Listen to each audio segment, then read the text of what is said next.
Bienvenidas y bienvenidos, ¿por qué no?, a una nueva conferencia Galaté, que como ustedes saben está dedicada al arte de las mujeres, a los aportes de las mujeres artistas en pro de los derechos humanos, es en esta primera edición 2020.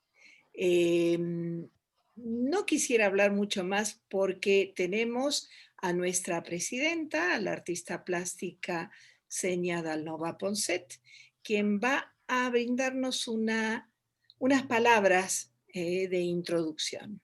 Muy buenas tardes, Xenia, qué gusto que nos acompañes nuevamente en estas charlas o conferencias Galaté. Gracias. Buenas tardes todos. Ah, Soy artista plástica y también la presidenta de la Asociación Artística Galatés. Me alegro de verlos a todos a pesar de la distancia que nos separa. Y ahora me gustaría decirles unas palabras sobre la Asociación Galatés. Esta asociación ha nacido de un deseo de colaboración entre Francia y Argentina. Galatés es una asociación francesa de ley de 1901 y carácter no lucrativo, cuyo objetivo es trabajar en áreas de cultura, arte y ecología para la promoción de los derechos humanos. Nuestro abordaje integral incluye la realización de exposiciones, campañas virtuales y no virtuales, así como eventos en general vinculados al arte por la igualdad de género, de acceso a la educación y el medio ambiente. Con Verónica Pereira Carrillo hemos lanzado una serie de conferencias que presentan el trabajo artístico de mujeres artistas cuyo objetivo es promover los derechos humanos. Mil gracias, Xenia. Y como bien dijo nuestra presidenta, esta serie de charlas, por empezar, tiene como gran objetivo ver y visibilizar los aportes de las mujeres para los derechos humanos. Y tiene una característica única que es políglota, es trilingüe. Comenzamos con la conferencia en francés, que también está en YouTube, así que por favor búsquenla. Es la conferencia sobre la puissance des femmes, ¿no? El poder de las mujeres, la fuerza de las mujeres, y que versaba sobre la obra justamente de Xenia Dalnova Ponset. Hoy vamos a tener nuestra edición en castellano con la artista maravillosa, polifacética, argentina Isabel Lager, y luego el 10 de diciembre vamos a tener nuestra conferencia en inglés, así que estén atentas y atentos, vamos a ir, por supuesto, anunciando en nuestra página de Facebook de Galaté, Asociación Artística. Así que nació en nuestra asociación entre Francia y Argentina, pero se ha hecho cada vez y cada vez se va haciendo más internacional. Y entonces hoy vamos a presentar a nuestra artista estrella, quien ha denominado su intervención la memoria de las mujeres. ¿Y por qué la memoria de las mujeres? Porque gran parte de la obra de Isabel Lager, a quien tenemos el honor de tener esta tarde con nosotras, gran parte de su obra está dedicada a rescatar del olvido a mujeres, mujeres excepcionales, mujeres que vivieron existencias excepcionales también. Realmente va a ser un recorrido muy, muy apasionante. Muy, muy buenas tardes, Isabel Lager. Te conectas desde Córdoba, Argentina. Exactamente. Hola Verónica, un gusto volver a vernos. Hola Senia, también un placer a tanta distancia poder saludarnos y agradecidísima a ambas por esta invitación especial. Realmente sorprendida estuve y en medio de esta ola de incertidumbres, de tristeza y dolor que todos vivimos a raíz del COVID, es bueno que destaquemos que aparece un costado menos desafortunado de esta realidad que nos une y que se materializa a través de esto, de las redes sociales. Es cierto que cambiamos rituales, que nos ajustamos a nuevos códigos y a distintos formatos, diferentes formatos, solamente para mantener esto, la posibilidad de charlar, de conversar, de solidificar nuestros vínculos fraternos que nos caracterizan como seres humanos. No es igual, es cierto, recién lo decía Senia, no es igual que estar frente a una pantalla que estar frente a los amigos, eso por supuesto, pero compensa de alguna manera, ¿no? Pero porque yo creo que hay algo de misterio, de magia que tienen estos enlaces que en este preciso momento están uniendo a la República Argentina, el corazón de la República Argentina como es la provincia donde vivo, la provincia de Córdoba, con Jujuy, con la lejana Jujuy diríamos, y con, por supuesto, la muy distante La Haya, allí en los europeos Países Bajos. Así que esta triangulación, en el buen sentido de esa palabra, porque realmente estamos haciendo eso, una triangulación, que es muy, me parece que es muy, muy interesante, ¿no? Yo menciono que estamos en la provincia de Córdoba, específicamente en Villa Carlos Paz, que es una ciudad turística donde yo habito, donde yo vivo, donde tengo mi casa, donde desarrollo todas mis actividades. Pero para hablar, como bien decía Verónica hace un ratito, de algunas de las mujeres a las que yo he tomado como protagonistas, de distintos tiempos y por distintos motivos. Las he tomado como protagonistas de mi trabajo. No escribo exclusivamente sobre mujeres, eso está bien y queda bien que quede claro, pero sí pongo el acento fundamental porque vivimos tiempos y venimos de arrastre, con tiempos de olvidos y de invisibilizaciones de larga, larga data, ¿no? Bueno, ¿cómo surgió esta posibilidad? Quiero aclarar esto, quiero decirlo, porque realmente para mí fue asombroso, fue curioso, fue conocer a Verónica Pereira Carrillo, que en plena epidemia, en pleno parate pandemial, entabló contacto conmigo. Y no es una amiga de vieja data, ni tampoco teníamos nada en común la una con la otra, ni sabíamos que existíamos. Y sin embargo, fue surgiendo poquito a poco un vínculo que bueno, que se han fortificado, se han reforzado a través del WhatsApp, a través de Facebook y ahora con este sistema, con el Zoom, ¿no? Un sistema, como vengo diciendo y como vienen diciendo todos, que está ajustado para cortar las distancias, para poder viajar sin aviones, hoy que tenemos tantos impedimentos, o para conocer otras realidades, porque aunque vivimos en el mismo país, Verónica representa el noroeste nuestro, el noroeste argentino. Yo soy del centro de la Argentina, es enorme nuestro país, ¿no? Y bueno, y Senia allá en Europa, en esos Países Bajos, que bueno, se concentra el poder del mundo en donde está ella, porque en La Haya creo que ahí están todos los organismos internacionales de enorme poder, enorme, enorme poder. Pero gracias a este encuentro, puedo decir, y esto en lo que atañe, a mí me atañe, que Jujuy dejó de ser ese lugar de suelos antiguos, de paisajes sublimes o de tonadas distintas, ¿no? Se acercó a mi vida de alguna manera, como espero poder acercar también un poquitito de este paisaje cordobés, aunque no vamos a hablar de turismo, por supuesto que no.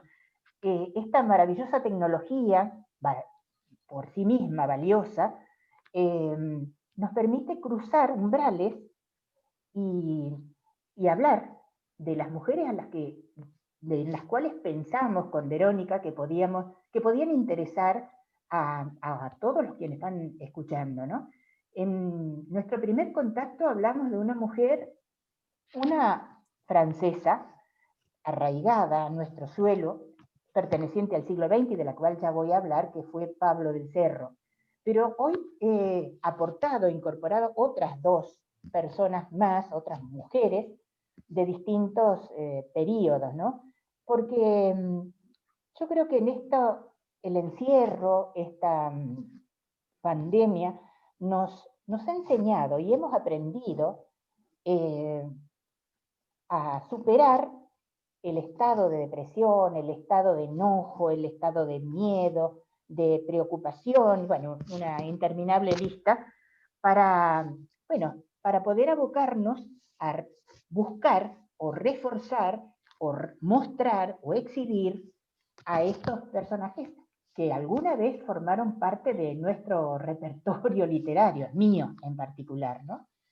Yo creo que el estar en este mismo barco, hoy la humanidad está en un mismo barco, todos estamos con este mismo empuje, con los mismos miedos, con las mismas preocupaciones, y entonces quizás también, por lo menos desde acá de la Argentina, podemos decir que las mujeres han vivido, y esto me atrevo a decirlo aún no conociendo, o conociendo a veces con esporádicos viajecitos de turista, que eso no es conocer la realidad de otras mujeres, ¿no? Acá nosotros tuvimos un olvido, a veces deliberado, a veces un borrón tremendo de la memoria en la que las mujeres tenían cierto protagonismo, ¿no? Y bueno, estas mujeres de las que yo me he ocupado,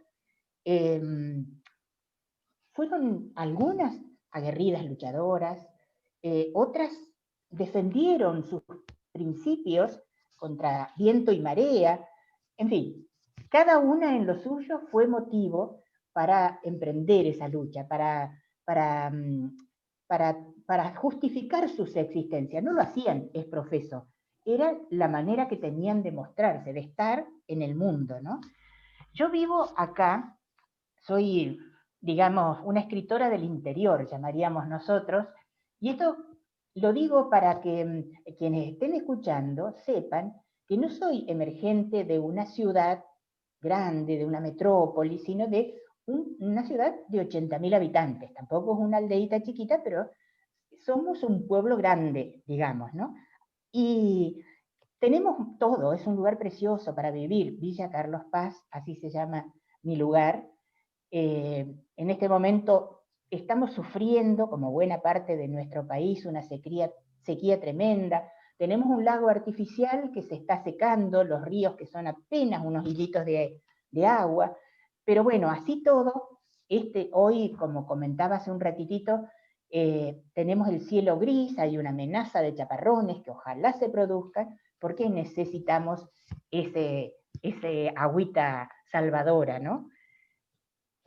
Si esperaban escuchar el cantito cordobés, si al promoverme como escritora cordobesa, bueno, van a sentir un fiasco, porque yo no nací en Córdoba, nací en Santa Fe, en la vecina provincia de Santa Fe, más específicamente en un lugar llamado Esperanza. Y me distraigo un segundito simplemente para poner en contexto, ¿no?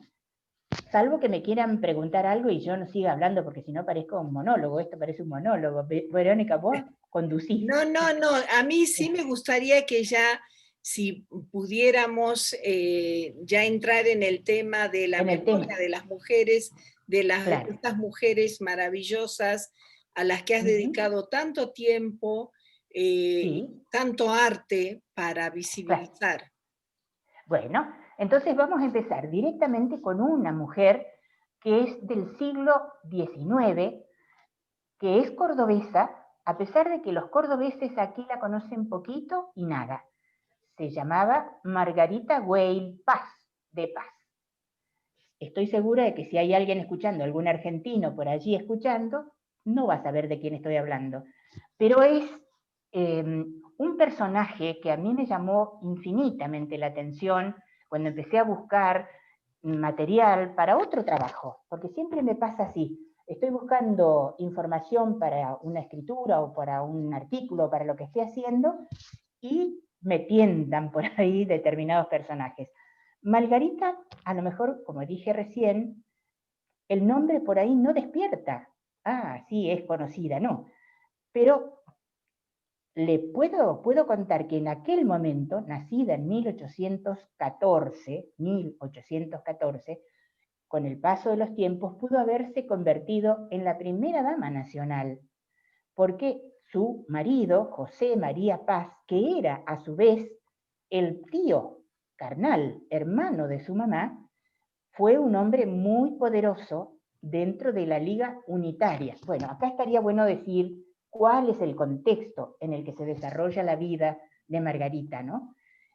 Un tiempo de guerra civil, internas, peleas entre federales y unitarios, una patria que no terminaba de organizarse, bueno, conflictos en todos lados, y ella que viene al mundo y que tiene la caprichosa idea de primero admirar soberanamente a su tío, ese tío que, bueno, tampoco se había preparado para soldado porque había estudiado artes y literatura, pero que los acontecimientos revolucionarios hicieron que se convierta en soldado.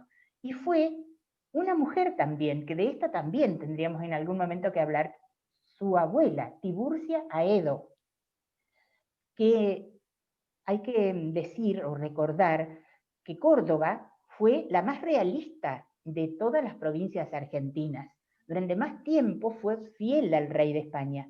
De manera que cuando llegaron las ideas revolucionarias desde el Cabildo de Mayo hacia el norte, que seríamos nosotros el norte para los porteños, bueno, había resistencia a estas nuevas ideas. Sin embargo, Tiburcia Aedo hace un aporte, ella venía de una familia más o menos acomodada, aporte de dinero, de joyas, y además sugiere que tiene 2 hijos varones que pueden sumarse a las fuerzas del ejército revolucionario, en ese momento comandados por el general Manuel Belgrano.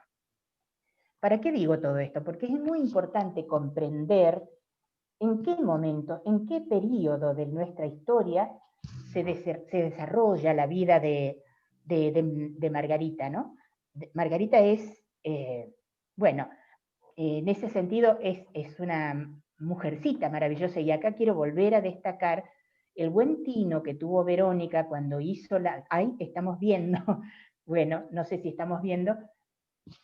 A ver, se me perdió la imagen. ¿Hola? Sí, Perfecto. estoy pasando No. justamente. Perfecto. Bueno, el buen tino de presentar en el flyer, anexando el link mediante, a la cantata que yo compuse en su homenaje. Si no hubieran visto la campaña que hizo Verónica, sugiero que quien tenga interés por conocer la historia de Margarita Weil, lo busque en YouTube, escribiendo solamente cantata a Margarita Weild, W-E-I-L-D, Weild, y con solo asignar 47 minutos sabrán por qué le he dedicado tiempo y le hice ese homenaje. Como dije antes, Margarita nació en 1814, ella provenía de un hogar patricio, con un buen pasar económico, era lo que se dice una chica de buena familia. Esto ayuda a comprender los periplos tremendos que ella hizo en pos de un amor apasionado y loco, diríamos, ¿no?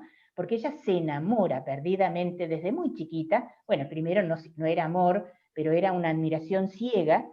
En ese tiempo en que nuestro país todavía no era nación, en que, bueno, se sangraba en muchos lugares por estas peleas, estas separaciones, estas eternas divisiones, en donde, bueno, había triunfos, sí, los ejércitos triunfaban en algunas batallas, pero también tenían un montón de traiciones y de derrotas. Y todo eso lo vivió ella, formó parte de su contexto social o del contexto en donde ella tuvo que moverse, ¿no?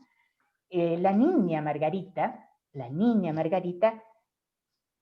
crecía en ese ambiente, digamos, revolucionario, de luchas y demás, y también sentía que crecía ese amor por este hombre, el Manco Paz, porque había perdido uno de los brazos en una batalla que se llevó a cabo en Salta, en la provincia de Salta, cerquita de donde está Verónica, en la batalla de Venta y Media, ¿no? Bueno, todo esto ella sabía, lo supo siempre, que ella iba a casarse algún día con ese tío, a pesar que todo el mundo le decía que estaba loca, que era imposible, no, era inconcebible. Cuando tuvo una edad suficiente, empezó a gestionar una dispensa en el Vaticano para poder casarse, para poder realizar o concretar ese matrimonio con quien en algún momento, cuando ya tiene ella 20 y pico de años, se había convertido, a fuerza de mucho trabajo y de mucha organización, porque en definitiva también el Manco Paz era un político, en uno de los hombres más poderosos, la figura contrapuesta al otro hombre poderoso que era Juan Manuel de Rosas en la provincia de Buenos Aires. Margarita se convirtió en una mujer espléndida. Ella era hija de María del Rosario Paz, una criolla, y de Andrés Whale, un escocés, un irlandés que tenía todas las características, cabellos rojizos, al que no conoce, a su padre no lo conoce porque murió cuando ella era muy chiquitita, pero sí hereda determinados rasgos físicos que, bueno, que le dan cierta prestancia natural, ¿no? Como decía antes, ella logra la dispensa y años más tarde concreta las nupcias con su tío. Y él estaba en ese momento, porque solamente 2 años estuvo el general Paz como gobernador de Córdoba, a quien había derrotado, para estar ahí, había derrotado previamente al gobernador anterior, federal, Juan Bautista Bustos, pero 2 años le dura ese momento de enorme placer, de enorme gloria, digamos. Y en ese tiempo, Margarita, que vivía en Buenos Aires, esperaba que el tío la mandara a llamar, pero no lo hizo. Y en un determinado momento, haciendo inspecciones, el general Paz, en una parte de la provincia de Córdoba, bueno, unos soldados de los federales volean su caballo y lo toman prisionero y lo envían de preso a la aduana de Santa Fe. La aduana de Santa Fe estaba gobernada por, ¿cómo se llama? Estanislao López.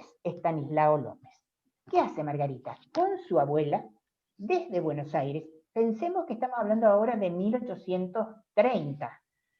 1830, no es lo mismo ahora pensar un viaje de Buenos Aires a Santa Fe que hacerlo en aquel tiempo, y en el medio de esas crisis tremendas y brutales. Ella con su abuela cruza, bueno, se enfrenta a todo tipo de dificultad, cruza lugares, vados pantanos, montes pinchudos, todo por llegar a ver a su amado.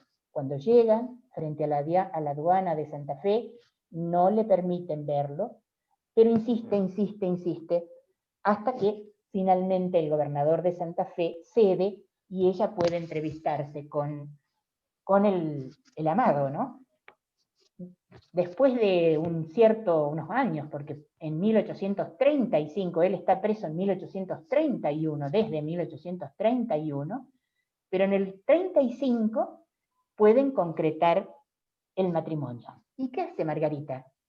Se queda con él en la celda, una celda sucia, mugrienta, rodeada de ruidos, de quejidos, de gemidos, de sufrimiento.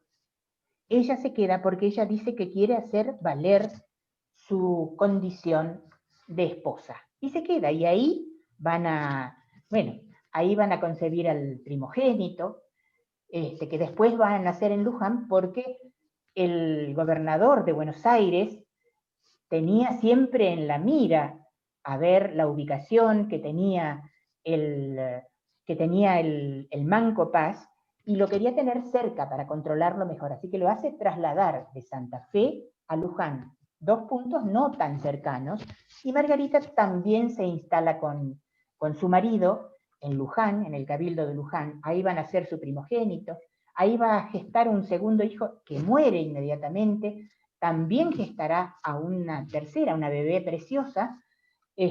Bueno, quiero decir que ella se somete, pero con voluntad propia, a lo que ella consideraba que era vivir un amor con toda la intensidad que merecía, ¿no? Claro, bueno, ahora a nivel personal, esto por supuesto es una historia de amor. Ustedes que están escuchando podrán a lo mejor decir, pero bueno, historias como esas hay muchas, y es cierto, pero lo que tiene de encantador, o de destacable este acto amoroso, este hecho pasional, es todo lo que ella tuvo que pasar, tuvo que sortear para poder finalmente vivir un amor, un sueño, un matrimonio, no como en las condiciones que ella quería, porque nunca pudo dejar las armas su marido a pesar de que se lo había prometido. Y bueno, y cuando finalmente, después de tantos idas y venidas, de vaivenes que tenía esta historia de este tiempo, cuando finalmente se exilian, porque las cosas seguían dificultosas para él, exilian en Río de Janeiro, parecía que tenían todo controlado. Ella lo que soñaba era tener una granja, vivir con sus hijos, con su marido, vendían empanadas, dulces.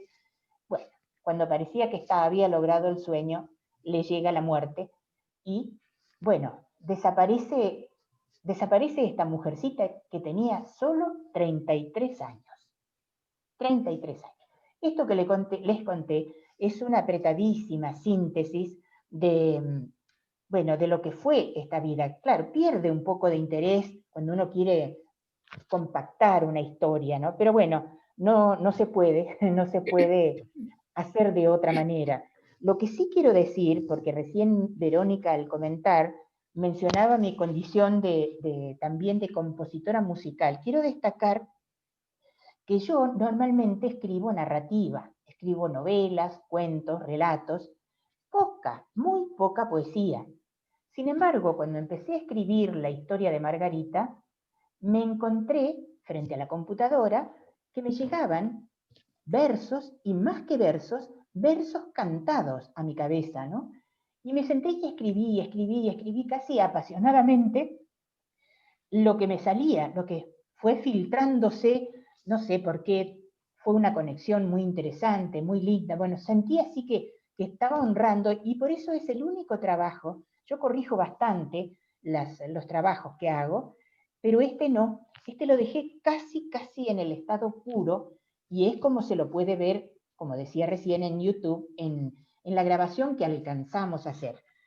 Porque acá viene lo otro. ¿Cómo hicimos para que se pase esas canciones que yo solamente escuchaba o que podía cantar yo en mi casa, la escuchase otro? Bueno, al no saber escribir en los pentagramas, tuve que contratar a alguien que supiera hacerlo, evidentemente.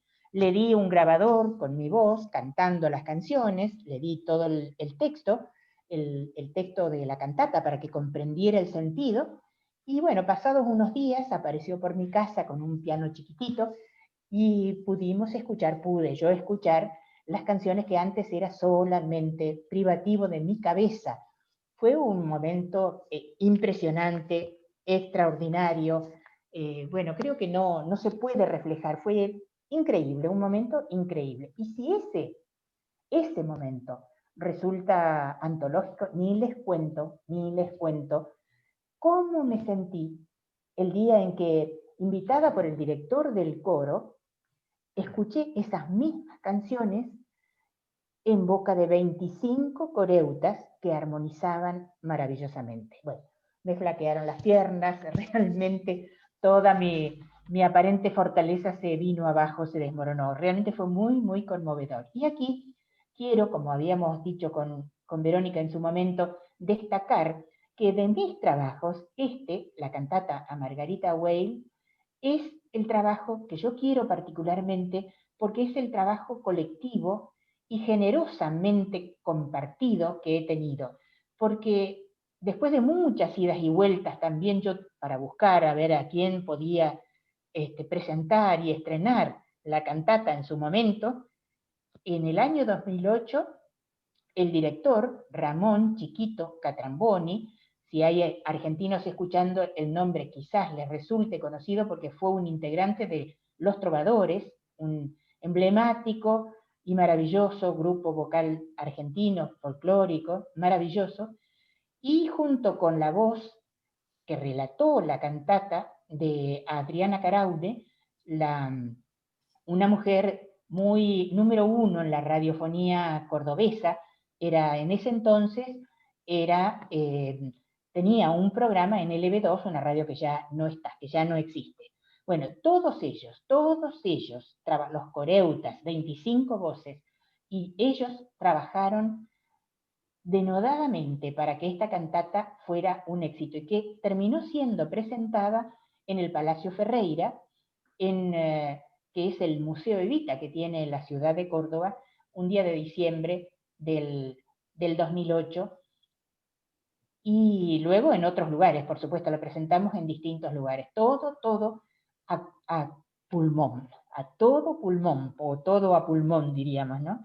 Fue un trabajo colectivo magnífico, y porque, bueno, a veces cuando uno trabaja en solitario, es difícil convencer a otros para que la realización en la que uno piensa o sueña tengan determinada puesta, en este caso una puesta increíble como fueron todas las presentaciones, ¿no? Y todo sin subsidios ni sponsors. Fue el trabajo a Margarita Weil un trabajo para mí muy valioso. Y como para completar sobre Margarita, puedo decir que los restos del General Paz, cordobés también, descansan en el atrio de la Catedral de Córdoba. Y recién desde 1958, ella murió en 1848, es decir, 110 años después, también están los restos de Margarita junto a los de su marido. Bueno, también es una de las tantas crueles injusticias que tiene nuestra historia, ¿no? Alguna vez alguien presentó, para presentar mi trabajo, dijo que no era frecuente escuchar o encontrar una cantata en homenaje a una mujer, porque se han escrito muchas cantatas, muchas loas para los hombres guerreros, pero pocas o ninguna inspiradas en las mujeres que construyeron nuestra patria. Y ese, para mí, en su momento, y todavía ahora que lo estoy diciendo, fue un elogio de contenido reivindicativo maravilloso por Margarita y por todas las otras mujeres que, bueno, que han pasado por esta invisibilización de la que hemos hablado muchas veces. No sé, Verónica, si quieren hacer alguna pregunta. Yo no las veo. Agradecerte muchísimo, decirte que le he escuchado en su totalidad a la cantata, que es una maravilla. Creo que hace honor a una pasión tan maravillosa como la que animó a Margarita Weil a hacer esas locuras de amor hermosas, ¿no? Que reivindican la especie humana, ¿no? Sí, Y un rescate de su memoria, y sí, también el amor que han demostrado los músicos que la hicieron posible de una forma totalmente gratuita y voluntaria, es también un gran amor, ¿no? Sí, señor. Sí. Yo lo que querría, bueno, después si tiene Xenia alguna pregunta, pero lo que me gustaría es que también que pasemos directamente a una figura que vos has rescatado, que ha sido una sorpresa para todo el mundo, porque ha sido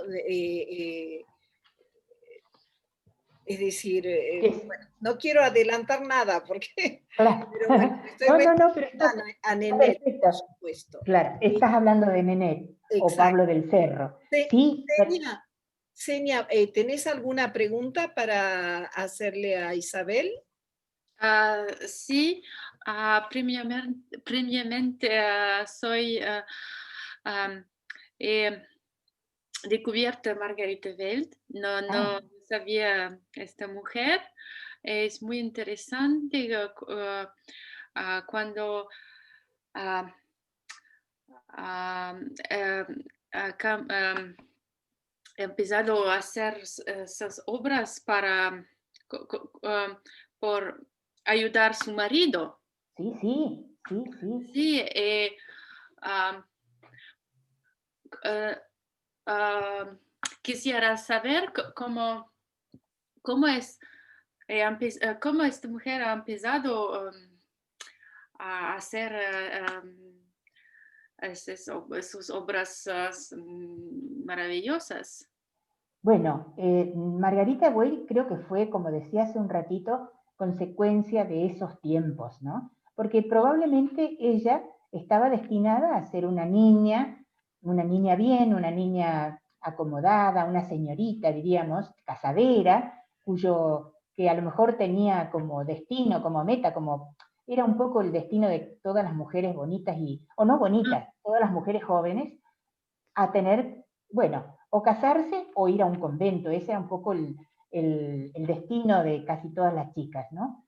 Ella rompe eso, pero también está el contexto social del momento, ¿no? Esas crisis, esas guerras, esas luchas que tuvo nuestro país, ese modo de desangrarse entre facciones de unitarios y federales, y de no terminar nunca de organizar a nuestro país bajo una constitución, porque había intentos, había en distintas provincias se habían hecho intentos interesantes, acuerdos y demás, pero la idea de nación no existía todavía. Entonces ella lucha, ella está ahí en ese medio difícil, difícil en que se mueve, y forma parte de, a lo mejor, y acá, bueno, por ahí, no sé si vendrá al caso comentarlo, pero en el siglo XIX, que en Latinoamérica se dan prácticamente todos los movimientos revolucionarios, todos los movimientos emancipadores, Ujú.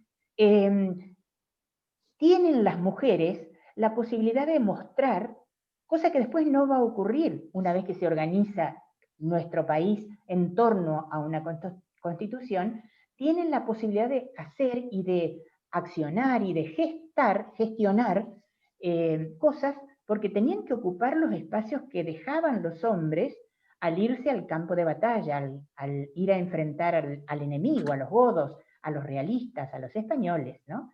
Entonces, ella tiene quizás ese marco de cierta libertad que hace que la censura del momento, la censura que en otro momento hubiera sufrido mucho más, Ujú. se le suavice.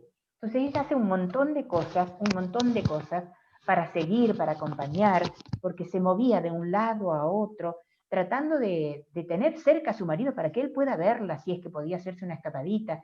Es decir, fue un amor sumamente apasionado, el de ella en particular, él también la amó mucho, pero creo que acá la parte cantante y de corazón interno, intenso, es el de Margarita, sin duda, ¿no? Entonces pasamos a Al Nenet, siglo XX. que bueno, tengo que decir que a mí me inspiró tanto la historia de Nenet que Sí, abrí una página de Facebook que se sí, llama Descubriendo A, porque es que no claro, estamos las mujeres, hacemos miles de cosas y luego por alguna razón se pierde se pierde, nuestra se pierde. memoria, nuestros logros, nuestros aportes, nuestra construcción. De hecho, la independencia argentina, como muchas otras independencias latinoamericanas, han sido Sí, construidas por mujeres. pero En el sí, caso de nuestra Argentina, Jujuy ha sido el bastión donde se han Seguramente, librado sí, sí, al menos 40 y tantas batallas. es así. Cuando, por ejemplo, en la batalla en Salta se libró una, la batalla de Ujú, Salta, en sí, Tucumán otra, la sí, batalla de Tucumán, y así y tantas, sucesivamente, ¿no? y tantos otros encuentros, sí. Y Es que ahí todo, las mujeres estábamos no solo como guerreras, sino también acompañando a la tropa y esencialmente con sí, una red maravillosa de espías, sí, porque sí, claro, sí. las mujeres de alguna forma somos invisibles. Es, ¿Eh? claro, bueno, En eso quizás también, tiempo por hay eso decía todo recién lo del marco especial que daba la corriente democrática, democratizadora que fue la revolución, la idea de revolución, que todavía no se tenía muy en claro qué era la revolución. No se sabía qué, sí, queríamos sacarnos a los españoles de esa protección que supuestamente nos venían dando con instituciones ya muy desgastadas y demás. Queríamos eso, pero era como ilusorio. No sabíamos cómo había que organizarse, cómo había que llevar adelante gobiernos, cómo hacer funcionar las cosas. Entonces, había mucha buena voluntad, muchísimo esfuerzo, muchas muertes se produjeron en el camino. Eso también hay que tenerlo en cuenta, ¿no? desde Pero luego, bueno, desde luego. como vos querés que yo me salte y venga al siglo XX, y específicamente para hablar de Nenet, quiero recordar que precisamente el pasado sábado 14, hace apenas 4 días, se cumplieron 30 años del fallecimiento de Nenet, que además se llamaba Antonieta Paula Pepin Fitzpatrick. Difícil nombre, ¿no? Pero fue una música, compositora, una magnífica pianista, que llegó a nuestro país allá en la década del 30.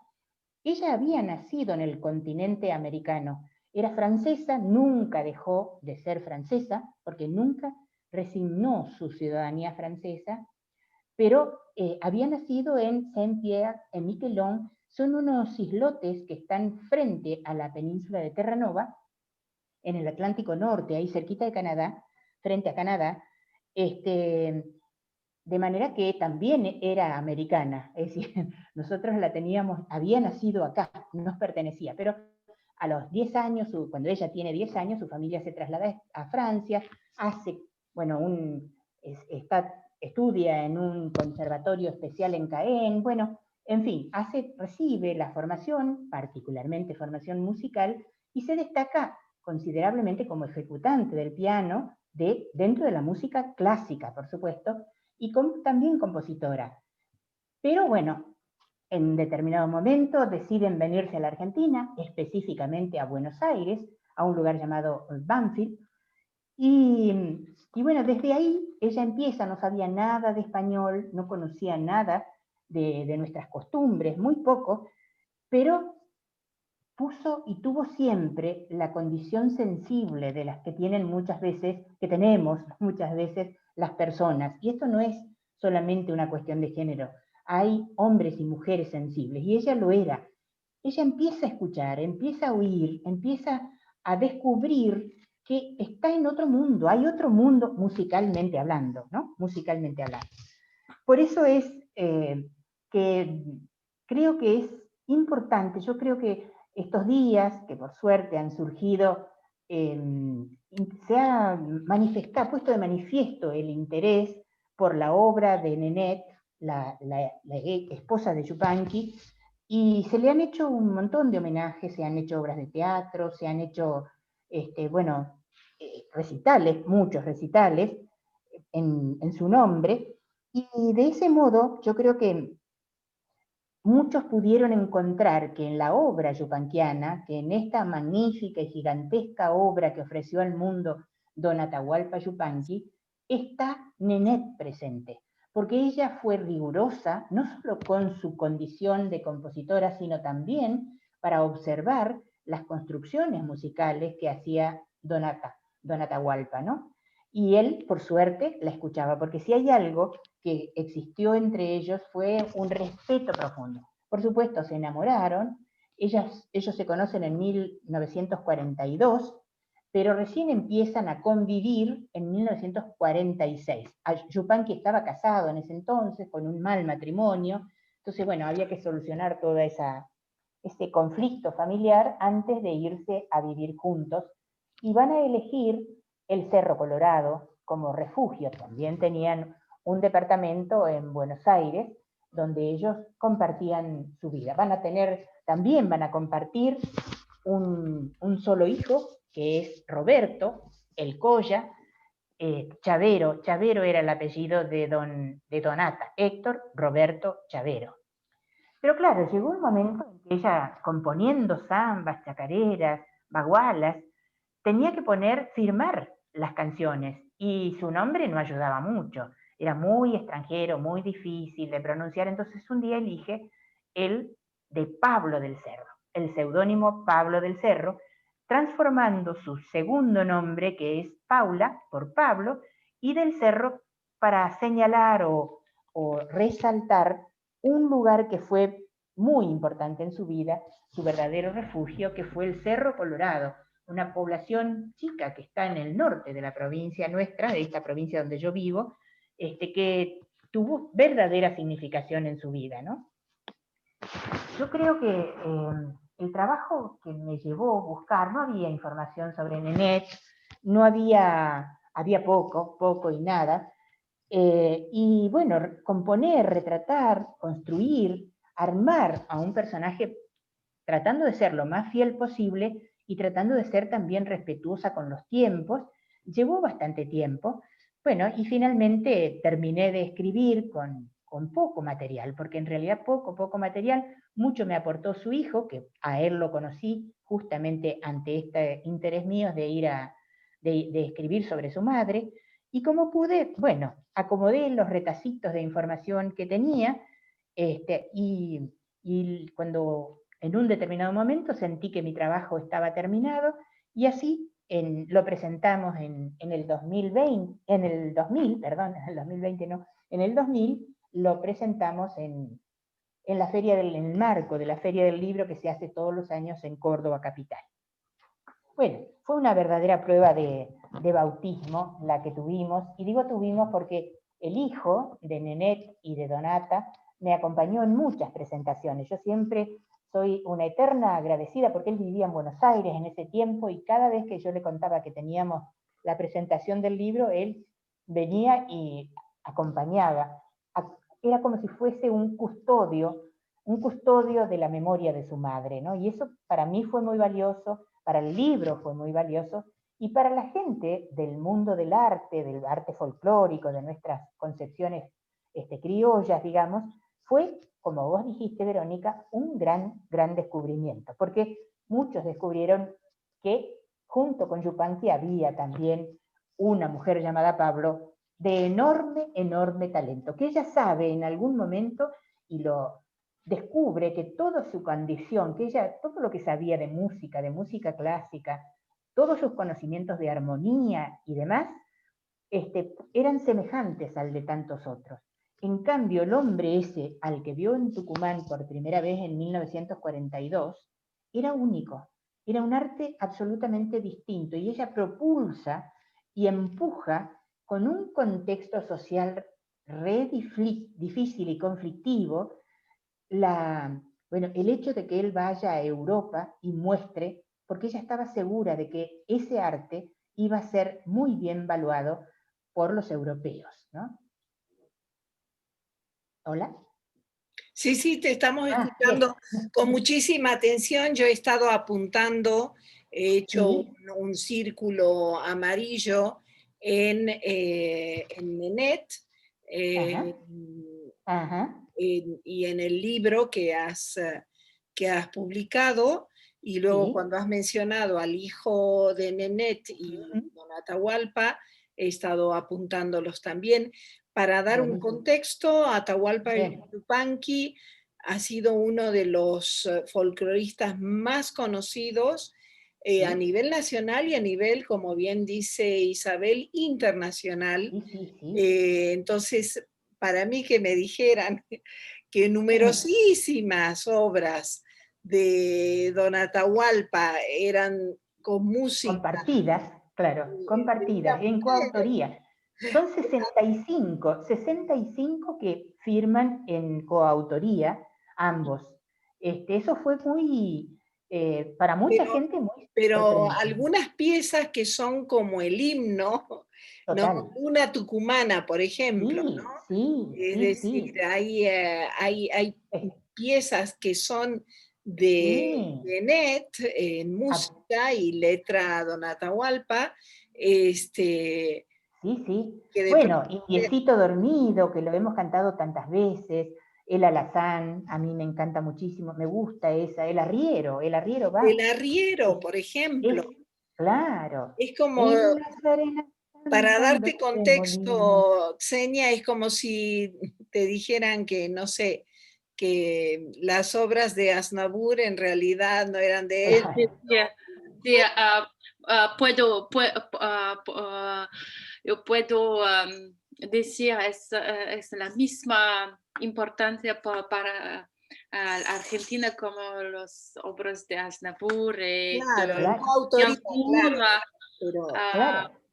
sí, Es así, es así. Bueno, todavía hoy Yupanqui en el mundo hay mucha gente, los guitarristas del mundo, Yupanqui era zurdo, tocaba de un modo muy particular, no es fácil seguir el estilo de guitarrero que tenía Yupanqui, pero bueno, están sus temas musicales registrados, están los que también escribió en coautoría con Nenet, y son muchos, pero además está muy bueno saber que los más lindos, las verdaderas joyas, digo yo siempre, del arte yupanquiano, son esas, las que corresponden a ese trabajo colaborativo de los esposos, ¿no? Y son bellas, la chacarera de las piedras, Eleuterio Galván es una milonga bellísima, Chaya Triste, bueno, ahora se me pasan, pero hay muchas, muchas canciones que realmente vale la pena escuchar porque son joyas, son de una delicadeza absoluta en lo musical y por supuesto la poesía de Yupanqui es honda, profunda, fue un verdadero sabio. Yupanqui fue un verdadero sabio, ¿no? Y el hecho extraordinario también es que Nenet muere en Buenos Aires, como dije, el 14 de noviembre de 1990. Y Yupanqui todavía la sobrevive casi un año y medio más, y muere en Francia, en la patria de ella, el 23 de mayo de 1992. Es decir, hasta en ese sentido hay como una correlación, como una un niño ligación, de pero amor, ¿no? Como un sí, niño de amor. exactamente, podría estar en correlación con Edith Piaf en Francia. claro, también Es Edith, la Edith Piaf de Argentina. claro, bueno, claro, bueno, Edith Piaf maravillosa, y Edith Piaf tiene, ya que lo mencionaste, Xenia, eh, tiene un valor muy particular en el primer viaje que hace Don Atahualpa a Mm, París, sí, porque él estaba afiliado al Partido Comunista y el Partido Comunista solventa los gastos de ese viaje, y cuando llega a París, en una de las actuaciones que tenía Edith Piaf, que era en ese momento lo máximo que tenían los parisinos, ella lo escucha a Atahualpa Yupanqui y dice, no, esto lo tienen que conocer los parisienses. Y le ofrece parte del tiempo que le correspondía para brindar su repertorio, le da la mitad del tiempo a Yupanqui y de eso fue voilà a Yupanqui, y a partir de ahí fue un éxito tras otro el que tuvo Yupanqui. Estoy hablando de 1949, 1950, cuando acá todavía no era era conocido, pero no era tan conocido. Por eso es que la generosidad que tiene Nenet de propulsar este trabajo de su marido cuando ella estaba enferma, estaba solita, tenía un hijo pequeñito al que había que cuidar, se había refugiado ahí en el Cerro Colorado, un lugar tremendamente solitario y solo, y bueno, ya manejaba un poco mejor el idioma, pero tampoco era tan solvente. Por eso es que vale tanto, tanto su aporte a la cultura, el aporte musical que ha hecho, y bueno, efectivamente quizás tarde, pero bueno, nunca es tarde, dicen, ¿no? Si se obra bueno, con criterio y con generosidad también, se le están empezando a hacer los reconocimientos merecidos, ¿no? Exactamente, y ha habido muchos, en realidad muchos reconocimientos. Y entonces vamos, si te parece, a la tercera mujer Ah, cuya bueno, memoria vamos a rescatar hoy. sí, sí, sí, ¿cómo no? ¿Cómo no? Bueno, la tercera mujer, volvemos entonces para atrás, porque pertenece al siglo XIX, es del mismo tiempo de Margarita Weil. Ella nace en San Luis. San Luis es otra provincia, está pegadita a la de Córdoba. Es una puntana, diríamos. ¿Quién es Pancha Hernández? Pancha Hernández trasciende bueno, gracias a una crónica que hace un general que pertenecía a las huestes del general San Martín cuando cruzaron los Andes, y en algún momento, impactado evidentemente por la valentía y el comportamiento heroico que tenía una muchachita de 20 y pico de años, escribe, le asigna un espacio en su crónica. El general se llamaba Benjamín Espejo, y gracias al general Espejo pude yo escribir esta novela que se llama Una tal Pancha Hernández, que tiene también, y ahora les voy a contar por qué, tiene un ingrediente hasta de injusticia también. Y lo voy a decir antes porque después a lo mejor me olvido, en el medio del entusiasmo me olvido. Fíjense ustedes, el nombre con el que trasciende, con el que está registrado en las poquísimas crónicas históricas, es Pancha. Pancha. Uno puede imaginar que se llama, o suponer que se llamaba Francisca, Francisca, claro. pero no lo sabemos porque no existe ningún certificado de nacimiento, ningún acta, no hay nada que pruebe cómo se llamaba. Y Hernández era el apellido de su esposo, el granadero a caballo puntano, con el que ella se había casado un poco antes, que era, bueno, o sea que trasciende como Pancha Hernández, pero no sabemos la condición, la identidad por la que todos luchamos, por valorar nuestro nombre, por decir presente y hacernos notar con lo que significa la identidad, que significa tener un nombre. Ella no lo tiene. Pero aún así, bueno, pudo algo, una gotita, aunque sea de su valentía, de su valerosidad, pudo conocerse. Hay que decir que Pancha Hernández, ella era muy jovencita cuando se produjeron los acontecimientos de Mayo, porque no hay fecha de nacimiento, por lo menos no hay específicamente que yo conozca, tampoco quiero arrogarme el conocimiento absoluto de su historia, pero bueno, también fui a San Luis y tampoco ellos sabían decirme, pero bueno, suponemos que fue alrededor de 1805, es decir, cuando estaban todas las convulsiones revolucionarias allí en Buenos Aires. Cuando llegan las noticias de que se había producido el Cabildo Abierto en Buenos Aires en 1810, hay, como en todos lados, quienes se adhieren a esa idea y quienes, por supuesto, quedan al margen. Ella, como chica, como mujer, porque era una jovencita, decide prestar su servicio. Su padre, su familia se opone, pero bueno, así todo, ella decide que quiere reforzar los lazos con esa patria que estaba costando tanto tiempo hacerla parir. Todavía, recién se habían declarado la independencia en Tucumán en 1816, y están ahí en 1817 conformando lo que iba a ser desde el campamento Plumerillo en Mendoza, lo que iba a ser esa columna inmensa de soldados pobres, desarrapados, sin armas adecuadas, que iban a defender, que iban a dar primero la libertad a Chile y luego a Perú, como era el plan del general San Martín. Dentro de ese grupo son solo 4 mujeres las que son admitidas, y entre ellas está Pancha. Está Pancha Hernández, que por el hecho de estar casada con un granadero, bueno, tiene ese privilegio, pero ella se gana, porque no están siempre juntos, no está permanentemente, a veces van en un grupo, uno para un lado, el otro para el otro, pero ella ama la patria, ama esa idea de patria de la que hablaba, la que San Martín hablaba, o cantaba, porque hay que recordar también que el general San Martín, además de ser un bailarín eximio, era un gran cantor, tocaba la guitarra y ella cantaba también. Entonces hubo un modo de hacerle comprender cuáles eran las ideas prevalecientes en ese tiempo, cómo podíamos llegar a ser libres y que nadie nos gobernara, también a través del arte. Fíjense ustedes la importancia, y esto lo decimos infinidad de veces, la importancia que tiene el arte en todos los tiempos, en todos los tiempos, ¿no?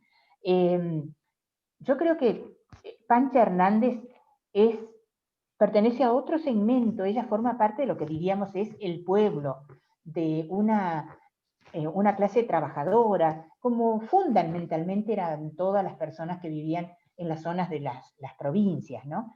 El casarse con Dionisio Hernández, el granadero, le da un empuje, a pesar de que él, su marido, se negaba a que ella los acompañara. Pero es tan persistente, es tan insistente, y tanto que se corta el cabello, porque ella usaba una trenza. Eso es otro detalle que es importante destacar. Mi imagen disparadora para escribir la novela fue la que dice el propio Benjamín Espejo, el general Espejo, que describe una trenza negra sobre un poncho rojo. Y esa imagen fue tan fuerte, que yo la tomé después para hacer la portada de mi libro, y bueno, y mucho tiene que ver en la trama, en el cuento, en el núcleo de la novela, esa trenza a lo largo de, mientras va contándose la historia, ¿no?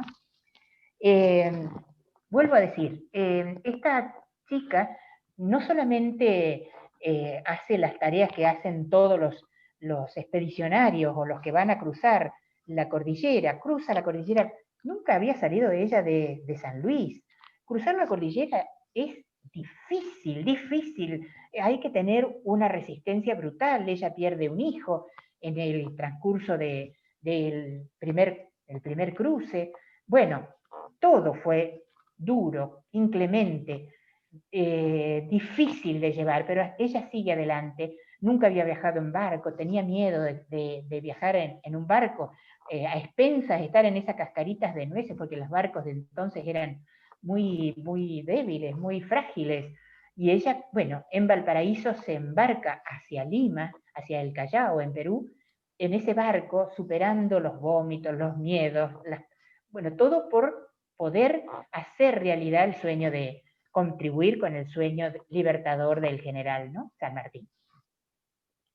Finalmente, ella, su marido primero cae en lo que serían los desastres de Torata y Moquegua, en el sur del Perú, donde van a estar, ella alcanza a ver cómo cae su marido, sufre por eso, y ella después no entiende cómo, quizás desvanecida, porque también había sido tomada por las fiebres, bueno, por un padecimiento, hambre, todo, aparece un día en Lima, en la capital del Perú, sin saber cómo llegó allí, recorriendo las calles, registrando los tarros de basura para comer algo, y hasta que la rescata una hermana de la caridad y la lleva a un galpón donde la consuela en los últimos tiempos, y allí fallece. Queda eso, esta sensación, nos queda siempre esta sensación de falta, esta sensación de que no cumplimos con tantas margaritas y tantas panchas, ¿no? Que nos quedamos cortos en los homenajes que les hacemos, ¿no? Pero bueno, es la historia que nos toca, es la historia de la humanidad. No somos nosotros los únicos injustos. La humanidad está hecha así.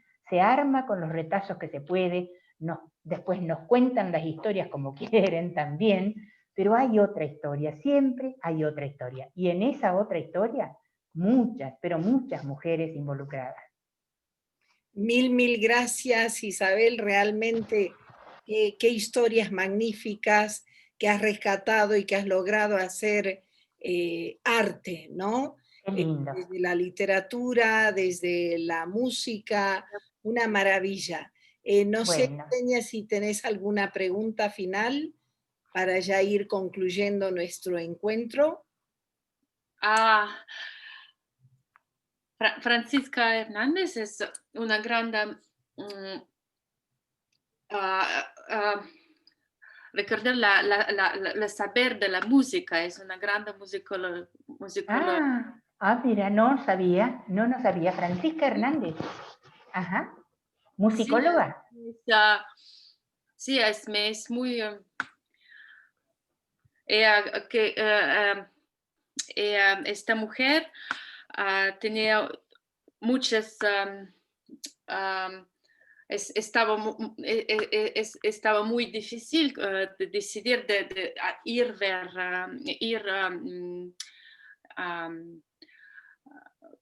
contra su familia, contra sus todos. ¿Que era española? ¿Es española? Sí, española. Ajá. Voy a buscar los antecedentes. Está interesante. He tratado de compartir, pero bueno, aquí está, no he logrado compartir para que la veamos un poco más, la conozcamos un poco más a Pancha Hernández. Bueno, porque claro, estaba la tapa del libro, que también debo decir, porque cuando llegó el momento, yo presenté esta novela en el marco de un certamen que había propuesto la provincia de San Luis, que se llamaba Mujeres en Lucha, y esta novela obtuvo el 3er puesto. Y entonces cuando llegó el momento de vestirla, la novela, de ponerle la carátula, la portada y demás, le dije a la chica que hacía la tarea esa, que tratara de buscar una imagen de esa cabeza con una trenza, de una chica con una trenza sobre algo rojo, sobre un poncho rojo. Y la verdad es que logró una tapa maravillosa, maravillosa, que siempre se la agradecí personalmente cuando fui a presentarlo, y la sigo porque es muy, muy linda la tapa que logramos con esta novela, ¿no? Excelente. Seña, perdón que te interrumpí. Yo no las veo a ustedes, no sé qué pasa, bueno, he dejado de verlas. Yo sí te veo totalmente, y a Xenia también. A ver si hago esto, ¿qué pasa? No importa, no. Era simplemente porque, bueno, ahora puse acá, pero me parece que me equivoqué en el lugar donde había que cliquear. Pero bueno, no importa. Entonces, ¿querrías algunas palabras para concluir esta magnífica reunión que, bueno, esta magnífica tan enriquecida? Estaba una reunión muy interesante. Yo he descubierto a las tres mujeres de Argentina que hay una gran contribución a la cultura de Argentina, cultura y música. Es muy interesante que esta semana he descubierto también la artista de Argentina, una mujer de 20 siglo, es una pintora, Leonora Fini. Leonora Fini. No sabía esta pintora. Su contribución es también muy grande a la cultura de Argentina de la siglo pasado. Es con Ninette, con sus canciones. Sí, sí, es muy, muy interesante. Para mí estaba un momento pude estudiar muchos. Qué lindo. Qué lindo. La verdad es que... Isabel Lager, mil gracias por haber estado en Conferencias Galaté. Un lujo contar con alguien que dedique tanto tiempo, tanto trabajo, tanta energía y tanto talento, sobre todo, a rescatar la memoria de las mujeres. Es un trabajo que nos va a llevar también mucho tiempo, pero que vale la pena porque ahí estamos. Y a ustedes, gracias. Sí, sí, no, Gracias, muchas gracias por su trabajo, trabajo maravillosa de la memoria. Es no solo para el argentino, también para el mundo. qué lindo. Bueno, yo les agradezco enormemente esta ventana que han abierto para mostrar este trabajo, que no es tan frecuente que una persona, como decía antes, de un lugar, bueno, no tan, sí reconocido desde el punto de vista turístico, pero bueno, no tan conocido como puede ser otras ciudades, la misma capital de nuestra provincia o Buenos Aires y demás, que, bueno, que hayan puesto el foco y el interés en mi trabajo, creo que no sé cómo agradecérselos. A Verónica, por supuesto, primero, y a vos, Senia, también, porque, bueno, estás presidiendo una entidad interesante, interesada por la cultura, y bueno, es el modo que tenemos a veces de enlazarnos, y más en este tiempo tremendo, como decía antes, en que estamos en nuestros refugios, tratando, gracias a los medios que tenemos ahora, de no perder este abrazo fraterno que podemos hacer los pueblos entre nosotros, ¿no? Mil gracias, Isabel, por tu trabajo y por tu tiempo esta tarde, por acompañarnos esta tarde. Mil gracias a las personas que nos han seguido por otros canales y decirles que esta charla, esta conferencia Galaté, va a quedar va a ser puesta en YouTube. Así que los esperamos también para la tercera y última conferencia Galaté de este año, que va a ser en inglés el día 10 de diciembre sobre una artista también realmente excepcional, que nos puede decir nuestra presidenta quién es, si nos puede adelantar. Es Leila Regiay, es una artista de Alemania, tiene dos nacionalidades, Alemania y Tunisia. Su trabajo es maravilloso, un poco brutal. Es un trabajo para las dificultades que tienen mujeres en Europa, en Alemania. Sus dificultades no, tampoco poco gente hablan de esas dificultades, pero como en Europa tenemos los derechos, la vida es muy fácil, pero tenemos también los problemas. Es un tema difícil, pero interesante. Esta artista en su trabajo, en sus obras plásticas, obras describe temas, temáticas. Así que vamos a ir adelantando, vamos a crear un evento en Galaté, en el perfil de Facebook Galaté, y vamos a ir contándoles un poco más sobre esta increíble artista al germano tunecina, no sé cómo se dirá. Mil gracias por haber estado con nosotras y hasta nuestra próxima charla de nuestra Asociación Artística Galaté.